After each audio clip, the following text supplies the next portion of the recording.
Welcome to another In Wheel Time podcast, a 30-minute mini version of the In Wheel Time car show that airs live every Saturday morning, 8 to 11 a.m. Central.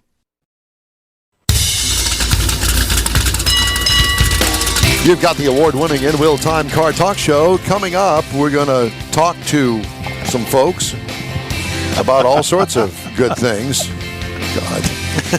It has been a comedy of errors in here this morning. Well, we haven't had technical issues in a while. I started it by eating a chocolate-filled donut, and I apologize for that. Welcome to the In Wheel Time Car Talk Show and therapy session, along with Mike out of this world, Mars, who keeps calling one man Murphy, and his name is Murray.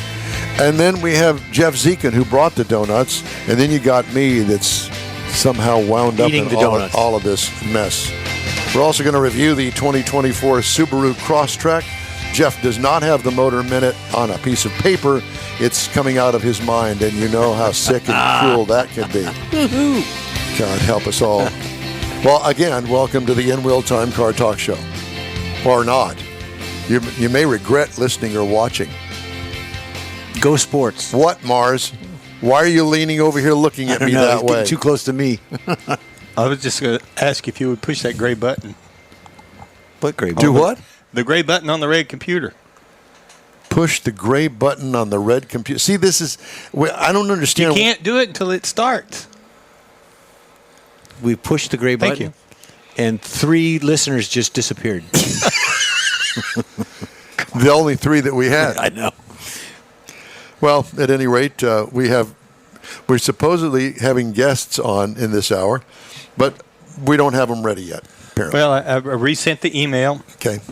So in the meantime and in between time, I want to read you this story from Automotive News. UAW President Shawn Fain said it's not every day that the union finds itself on the same side of dealers, but the two groups have become united in their belief that Stellantis CEO Carlos Tavares is mismanaging the world's 4th largest automaker.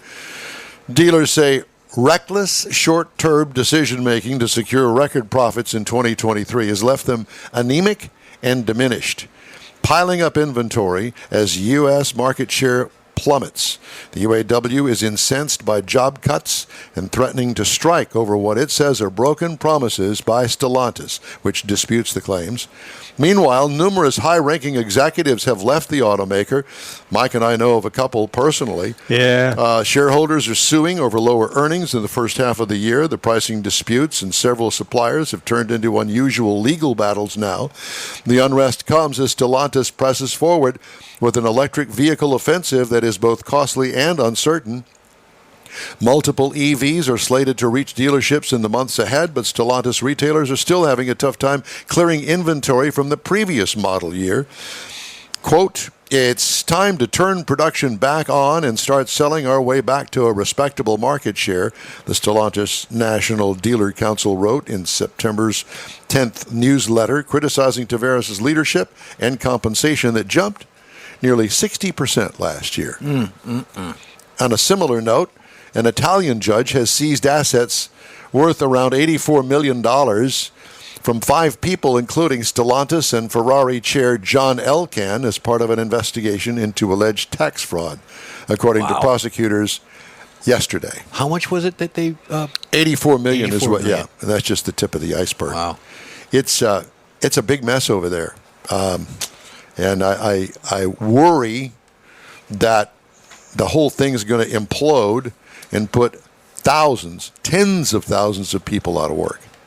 Let's hope that does not happen, but it's not looking really good. Yeah, when big companies like that go to those kind of extremes, so the little guys, it does filter down. Because you talk about when you start taking out the North American president and you start filtering all that down. And hitting it with money. Yeah. Taking their money. You know, you have to take out 10 little guys to make up for one big guy that you took out, money-wise. Yeah. Well, and you said that, shooting for record profits because he makes more money on more profits. So that's what he was doing. He was making those decisions so he could raise his and paycheck. they also made the decision that they were going to be all in on EVs. Mm-hmm. And it really has not worked out for any of the automakers per se. And then there's the recall aspect of some of the vehicles, and that coming back and all that stuff. It's Yeah. it's a big mess. But not just them. It's all the manufacturers. All right, Mr. Mars. Well, Your turn. we kind of got the email squared away. So we got our first guest here, Michael Murray, who he lives over in Bridge City, Texas, over there, and he's a big fan. He's got 2 or 3 cars, but he's a big Bridge City. in between the bridges, What bridges are those? the Orange Bridge and the Orange Bridge. Okay. So That's Michael's the same got, bridge, isn't it? No, one of them Now- shorter than the other one. Is it orange the color or orange the fruit? Orange the county. Okay. All right. Well, please continue on. So Michael. Good morning. Good morning. Michael and I we've known each other through the hot rodding and through some family connections and stuff for several years, and he's got several vehicles. But recently at a family gathering, he was telling me about his recent acquisition of a 1969 Dodge Charger. But it's a very unique Dodge Charger. Yeah. Yes. And Mike. So tell us about it, Michael. So, most of these 69 Dodge Chargers, their birth certificate is a 440 big block, a 318, air conditioner. When I was I've been looking for a 69 Dodge Charger General Lee for a while. And when this came, when I had the opportunity to purchase this, the birth certificate on it, the history of it was just so wide, I couldn't pass it up. So is this an original General Lee?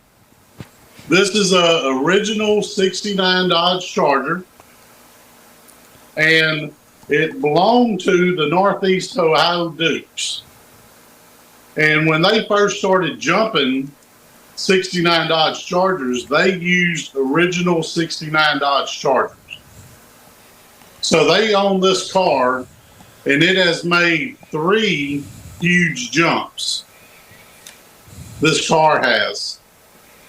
And after they did the last jump, they decided to retire the car because it's been repaired 3 different times, and they weren't going to jump it anymore. And a gentleman picked it up from the Northeast Ohio Dukes stunt team, and he wanted to put it back on the road. So he did some modifications to it, and I would like to show it to you as I'm telling you about this. Okay. If y'all want to go ahead and see the car. Yes, we do that. While you're getting that, I'm going to give a little more background on this because the car, every time, go ahead and get set up, Mike. Okay. Because we got a short amount of time here. But every time they would jump the car, it would literally land. It's not like on TV. Because this car is like 15, 20 feet in the air. It would land on the front end. The whole front end would come apart. The body would crush. And they'd have to literally rebuild the front end. But go ahead, Mike. And I've got some pictures of some of the jumps, and I'll show them to you. And Time is of the essence, so go to it. all right, so these are the 3 big jumps that it's made. And these are some of the pictures of the car of it landing. I don't know if you can see that. Yeah. And here's the last jump it made in 2019. Uh-huh. So the car, I'll give you a walk around. So this So the is car- this is a stunt car that's painted up as the General Lee. Correct. Got it. It's a 69 Dodge Charger painted like the General Lee. And Now, by no means- let me understand this. So people would pay to go and see this show that included this car being jumped. thousands. Thousands of dollars, thousands of people. Thousands of people go. Show up to watch Raymond jump these cars. Yeah, Okay. it's a stunt show. I can't remember. There used to be a pretty famous stunt show going around the Like country. the Chitwoods. Yes, that's what I was trying to think of. So it's all original from the last jump, other than the front left-hand side fender. It was so far gone, he had to put another fender. But the roof, the quarter panels, and it is not but the doors still open. The windows roll up and down. But you've redone the car since the last nose curling episode. The only thing that was done was panels were straightened by stepping on them to straighten them out. So if you look how this is. Yeah, there's a little problem with the gaps there. Yeah, a little gap issue. But nothing lines up. So, Mike, do you drive that car every day? I drive the car very often. Does it? So Does he drove it? it home Does it? 1,000 miles. Does it crab down the road? It does not. It drives as straight as an arrow. How can it do But that? I'm going to tell you why. Please do. The gentleman that bought the car from the Northeast Ohio Dukes did a chassis swap on it. Oh. So the car is sitting on a 2007 Mercury Grand Marquis chassis. So if you see this dash, I mean, it looks like a 69 Charger dash. It's tan. But if you look inside, these seats are Mercury Grand Marquis seats. The dash, it's got air conditioning, cruise control, adjustable pedals, traction control, So four-wheel disc brake. So in other words, it's got the Grand Marquis interior, is what you're telling me? It does. It has the Grand Marquis seat, dash, and it also has the 4.6 Grand Marquis engine.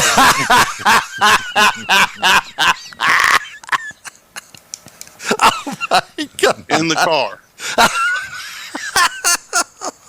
So, have you pulled it into a Dodge dealership and asked for a front end alignment or anything? I have not. but didn't you get you had an interaction with someone on the way driving that thing home that 1,000 miles, eh? I did. The Georgia State Patrol. Malia, did they pull you over because of the gaps? Sir, the gaps in the front end are a little bit wide. You're going to have to pull you over. We're going to make a wind noise. Yeah, so the story about getting the car real quick, I was going to have the car shipped.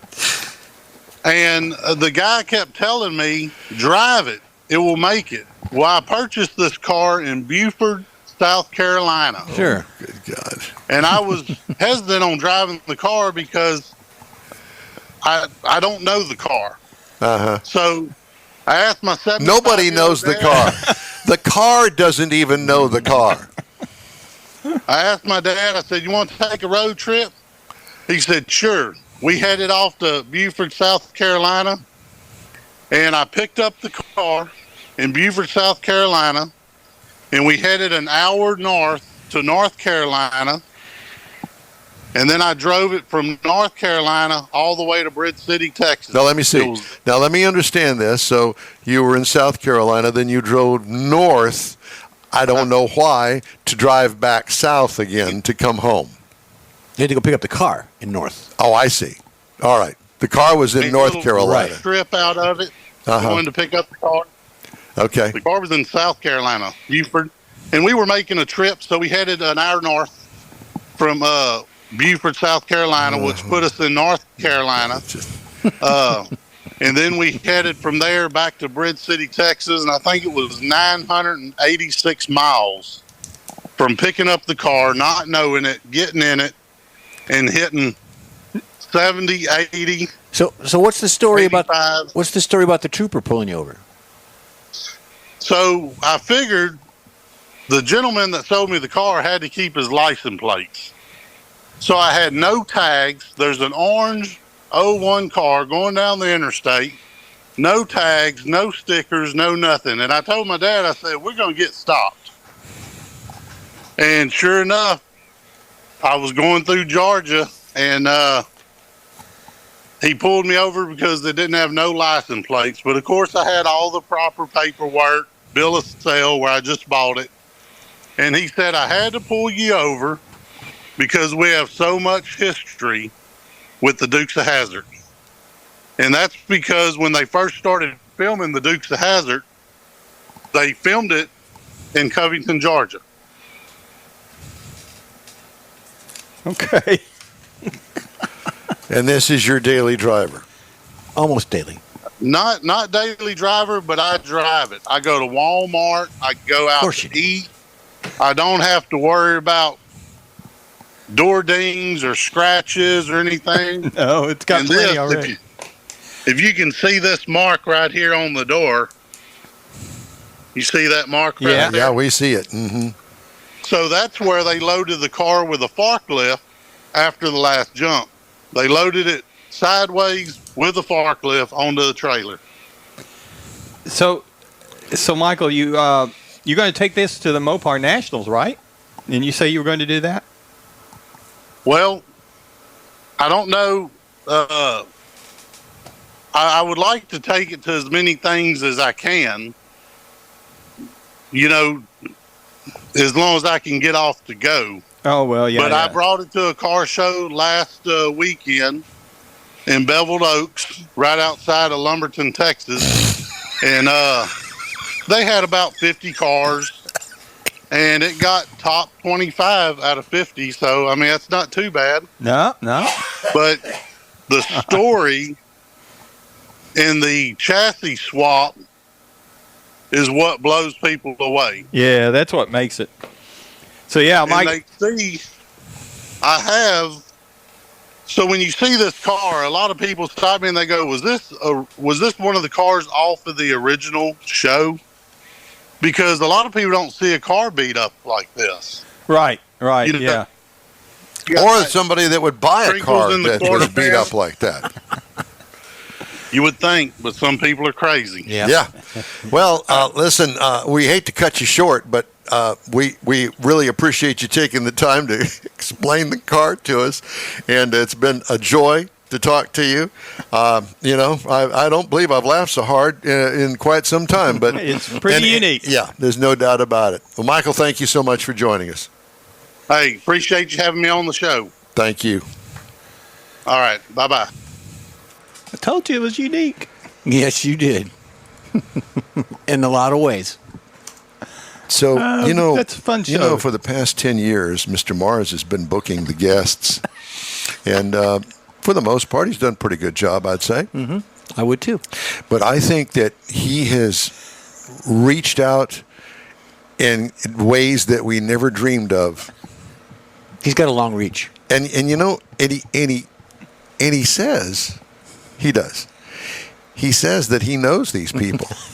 Well, But you have to understand, for everybody that's listening that doesn't know, that Mars lives in a place called Nederland, Nederland. Texas. Not Colorado, but do you Texas. know where Nederland is? It's over there. Uh-huh. Yeah. It's that way. It's east. It's just this side of Louisiana. About 5 miles. But I will tell you this, just to take it a step further. Michael and I, like I said, I met him hot rodding and stuff like that. But my youngest daughter was married to his little brother.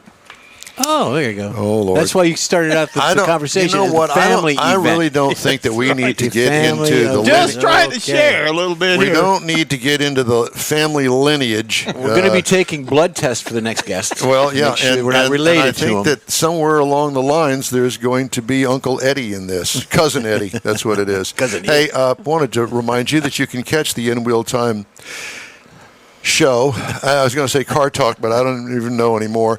24/7 through the iHeartRadio app. Just look for In Wheel Time Car Talk. We also video stream our live 2-hour weekly show on Facebook, YouTube, and InWheelTime.com. And podcasts. Oh, yes, we have them. They're available from your favorite podcast provider. Get a laugh. The In Wheel Time Car Talk show continues right after this quick break. The original group of Lupe Tortilla restaurants will have you telling your family and friends just what the original recipe means when it comes to the best fajitas in Southeast Texas. Founder Stan Holt invites you to visit the first Lupe Tortilla near I-10 and Highway 6. Here is the original house that inspired the design of all the rest and the original charm that helped make Lupe Tortilla the go-to destination for Houston Tex-Mex. Nothing can compete with the original lime pepper marinade that everyone will agree makes Lupe Tortilla award-winning beef fajitas the best anywhere. Lupe Tortilla Katy's and other location that gives you the same quality and service Houstonians have come to expect at Lupe's. It's located on 99 the Grand Parkway at Kingsland Boulevard in Katy. Find yourself in Aggieland? Head to the Lupe Tortilla in College Station. Located just around the corner from Kyle Field, it's a great place to enjoy those famous frozen margaritas before or after the game. Going to Louisiana? The Lupe Tortilla in Beaumont is on I-10, so you can't miss it. The original group of Lupe Tortilla restaurants has the best Tex-Mex anywhere, and you're invited anytime. Your car is a direct reflection of you, so don't be satisfied with color fade or a dingy, dull appearance. Get rid of those terrible automated car wash scratches. Gulf Coast Auto Shield is your Save the Paint company. John Gray and his team of detailing experts can help your cars finish without a full repaint. Searching for the real experts in window tint or windshield protection? Gulf Coast Auto Shield. Dash cams, radar detectors, Gulf Coast Auto Shield. Got a new car? Get that thing protected as soon as you take delivery. If you don't know which of the multitude of protection products to go with, John Gray will give you an honest opinion and won't sell you something you don't need or can't afford. John will help you understand the many options and pricing right on the spot. He's your guy to have your ride looking its best and protected too. See the state-of-the-art shop yourself. Free tours anytime. Gulf Coast Auto Shield is easy to get to, located just south of the Southwest Freeway on the Sam Houston Parkway. Gulf Coast Auto Shield, full-service luxury car care today, and online at gcautoshield.com. Hey, fall's right around the corner, and the In Wheel Time show has some remote broadcasts lined up for you, including Woody's Waterfront Car Show next weekend, next Saturday. That's where we'll be. Space City Corvette Club's big show in Stevenson Park in Friendswood. The Hemi Hideout Open House, November 9th. That's going to be good. And then, of course, Houston Autorama Thanksgiving weekend. We hope you'll stop by and say hello at the In Wheel Time remote broadcast booth. Time now for the Motor Minute. Jeff has that. Yeah, well, like I said, I've kind of left my sheet on the printer. So, Don't tell anybody. I'm telling you what. But I was going to talk about warranties and extended warranties, and do you get them or do you let them go? And we talked this morning. Extended warranties. Extended warranty. So you've got a 10-year, 100,000-mile warranty on your Kia, your Hyundai, and things like that. Do you buy one and extended? Why? Well, on that particular model, you probably wouldn't. But the average, if you get a 3-year 36, I recommend it. I would do it. I will do it. And I have done it before. I've done it in the past. But if you're talking like a wash machine or a microwave, that's something different. That would be an appliance rather than an automobile. How much typically for a warranty on a car that's got 36,000 miles on it? You're looking anywhere between $1,500 to maybe $3,000. Total? Total. Yeah. Not a year? No, not a year. Total. To buy the package. Now, I had statistics I could tell you, but I obviously don't have those right. So it's just a matter of the individual. Can they afford it? Now, you talked this morning about putting money aside as a separate fund, a repair fund, if you're going which is a good idea. If you're going to buy a warranty, now granted, it probably would not cover like a complete engine replacement, right? And of course, in today's world, apparently that's more typical than not. You wouldn't want to buy a new engine for your car that's got 36,000 miles on it. And now you got the EVs, taking hold on that. Your batteries are $12,000, $14,000. I understand, but they come in with 100,000-mile warranties on the batteries. Right. In some cases, they didn't used to do that. What happens if you got one of the old ones? Then you got to go and do that repair. Okay. But my recommendation, to me personally, I would do it. It's not right for everybody, but I like your idea with putting a separate fund. If I'm going to spend $100 a month, $1,200 a year on a warranty for my car, extended warranty, I would just as soon take the $100, put it into a special savings account that says car warranty, pay myself, earn money off of the money that I'm saving. Good idea. If you're that dedicated to it, if you're that frugal, that's a good idea. But just have it taken out of your check. Do you start paying that $100 when you buy the car, or do you pay it when your original warranty runs out? Well, you buy the car. Using the other one. You buy the car. They offer you the warranty. They either write it into your F&I, or if you're buying it as just a cash buyer, you would add more to the cash buy. Well, I'm with you. But so if you got a 3-year, 36,000-mile warranty, do you pay that $3,600? Mm-hmm. Yeah. So when that 3-year 36 ends, boom, you're right into the next warranty. Yeah. So okay. Well, good luck on that. Yeah. Do your homework. Time now for this hour's car review. I had a chance to drive the 2024 Subaru Crosstrek. Comes in the base, premium, sport, Limited, and Wilderness trim levels. I had the Sport RRD. I don't know what RRD stands for, but that's what I got. It's extra small SUV. Of course, all the Subarus are all-wheel drive. 5 seats, including the driver. Exterior changes from last model year. Well, it's been redesigned for 2024. This is the 3rd generation. Exterior features, front fascia is modern and rugged looking. A sloping roof line comes with all models with built-in rear hatch sunshade. Sharp-looking overall design. What I liked about it, I like that gold trim on the lower valance panel. It makes the dark blue color that I had, makes it really pop. It looks really good, and I can't believe that I'm actually saying these words over a piece of trim that's oddly colored. You just don't see it very often. What could use improvement? Well, the black cladding wheel well openings may be a bit overdone. They're kind of large, but okay, let's go for that. Interior highlights, sharp-looking upholstery on comfortable cloth seats, extra-large infotainment screen, control knobs and buttons in all the right places, and it's all very well designed. WeatherTech-style flooring, front to rear, is extra good. Cargo room, it's small, but okay for the overall size of the vehicle. What I liked, easy-to-use infotainment system, convenient passive phone charger. I liked both of those things. What could use improvement? Lots of hard plastic surfaces in there, but, it's a rugged, kind of an outdoorsy, off-roady type of vehicle, so kind of fits the motif, if you will. There you go. 2.5-liter flat four-cylinder engine. Horsepower 182. Pound-feet of torque is 178. And it goes through a CVT transmission to all 4 wheels. 26 miles per gallon city, 33 highway for combined to 29 is what it's rated. I got 29.1 over Right. 273 miles. What I liked about it, well-matched vehicle power, and could use a little more power, actually. And maybe they could bump that up just a touch and call it a different trim level and make everybody happy. What could use improvement? How about an optional manual transmission? It is off-road, by the way. Yeah. 5-star safety rating on this car. Ride and handling, nice, compliant, and controllable. What could use improvement? Well, all Crosstracks come with the standard all-wheel drive, and I don't know what could use improvement.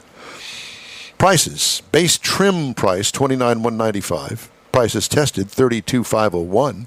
Base model price, $25,195. Yep. It competes against the Honda HR-V for $29,650, the Jeep Compass for $35,495, and the Ford Bronco Sport for $35,615. Huh. And that is my review of the 2024 Subaru Crosstrek. If you're in the market for something like that, save the wildlife, save the dogs, save the cats, go buy yourself a Subaru. Hey, if you'd like to get in touch with us, shoot us an email. The address here is info@inwheeltime.com. We are back right after this quick break. Pro-Am Auto Accessories has been serving Houston's auto enthusiasts since 1984, providing world-class products for sports cars, European sedans, and American muscle. Pro-Am is known as the place to go to find exclusive and hard-to-find parts and accessories. Pro-Am is one of the very first distributors in the USA for brands such as Recaro, Redline, Momo, Corbo, and Simpson. Located in the heart of Houston's premier retail and service corridor, the Galleria area, Pro-Am's walk-in storefront includes an 8,000-square-foot warehouse, showroom, and installation bays. Pro-Am not only sells parts and accessories, but also offers installation and service. Pro-Am is now reaching a worldwide audience through Pro-Am.com, taking its local reputation to the rest of the world. At Pro-Am Auto, you'll be dealing with a small group of professionals who truly want to help you with your automotive needs. If you don't see what you're looking for on the website, call and Pro-Am will lend you a hand. Pro-Am Auto, 6125 Richmond at Green Ridge in Houston's Galleria area. Call them at 713-781-7755. The N-Wheel Time Fall Tour begins Saturday, September 28th at Woody's 6th Annual Waterfront Rod and Custom Car Show. There'll be awards for Best Truck, Rat Rod, Import, Paint, Engine, Interior, and Best of Show. It happens at the Topwater Grill in San Leon, Texas, where the backdrop of Galveston Bay will be one for your car scrapbook. Registration is $30 per car on site. Visitors are free 8 to 4, Saturday, September 28th. It's Woody's 6th Annual Waterfront Rod and Custom Car Show at Topwater Grill in San Leon, Texas. The In Wheel Time Fall Remote Tour continues Saturday, October 12th from 8:30 to 3 at the Good Grub and Gears Car Show and Fall Festival, hosted by the Space City Corvette Club. See up to 300 cars under the trees in beautiful Stevenson Park at 1100 Friendswood Drive in Friendswood. Competitors register online. Proceeds benefit Texas Equisearch. Showgoers will see all makes and models of the finest rides around at this judged event. It's Saturday, October 12th, 8:30 to 3 at the Good Grub and Gears Car Show and Fall Festival, Stevenson Park in Friendswood. That's it for this podcast episode of the In Wheel Time Car Show. I'm Don Armstrong, inviting you to join us for our live show every Saturday morning, Facebook, YouTube, Twitch, and our InWheelTime.com website. Podcasts are available on Apple Podcasts, Spotify, iHeart Podcast, Podcast Addict, TuneIn, Pandora, and Amazon Music. Keep listening, and we'll see you soon.